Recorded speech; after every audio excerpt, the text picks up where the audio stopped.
the guy next to me who came into the department the same time I did doesn't have to worry about that. He can just be mediocre and it's fine.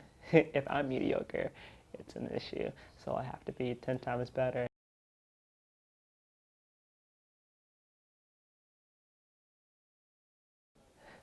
I became a firefighter by accident. The fire service has changed, so that's a good thing. But there are still some challenges with certain people who aren't necessarily accepting of my the way that I am. When you're younger and they tell you, you can be anything you want to be, when you grow up, and then when you find out that you're trans, like, why does that information go away from you? Why can't you have that same thought process of I can still be anything I want to be? I wouldn't say that I was ever born in the wrong body. My body is, I've always been a woman. It's just taken, me, I would say 11 years before I realized it, and then 18 before I did something about it, is, I guess, for me, the best way to explain it.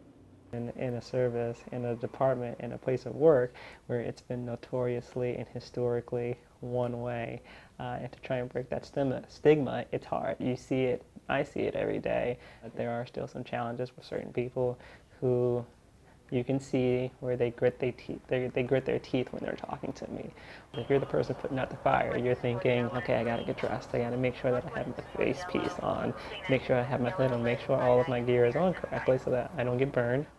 When you're fighting that fire, your main thought process is put it out.